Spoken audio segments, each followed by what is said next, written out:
Puro pulgas na oh. Puro pulgas eh. Dali natin. Wala tayong pagkain eh. Wala tayong dala eh. Chu! Chu! Chu! Gusto kayo? Takot. Meron din yung dalawang papi. Tinapon ho.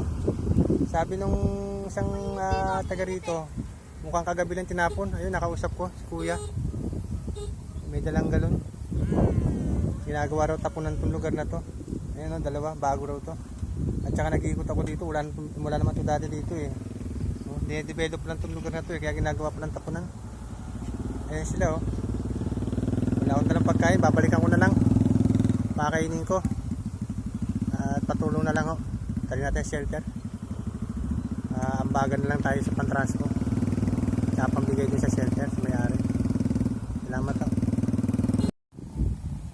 Ayan o. Ito, nasa gentry tayo. May nakita kong dalawang tuta. Kuya, kayo nung tuta yon? Kayo nung tuta yung dalawa? Yun yung tuta? Aso? Ha? Tinapon lang? Kasi wala namang bahay dito eh no? Tinapon lang to? Pero dito lang bahay nyo? Tinapon lang siguro to. Dalawa, payat na eh. Paparescue ko sana, akawa eh. Lahat po ng mga galang aso dyan, puro tapon?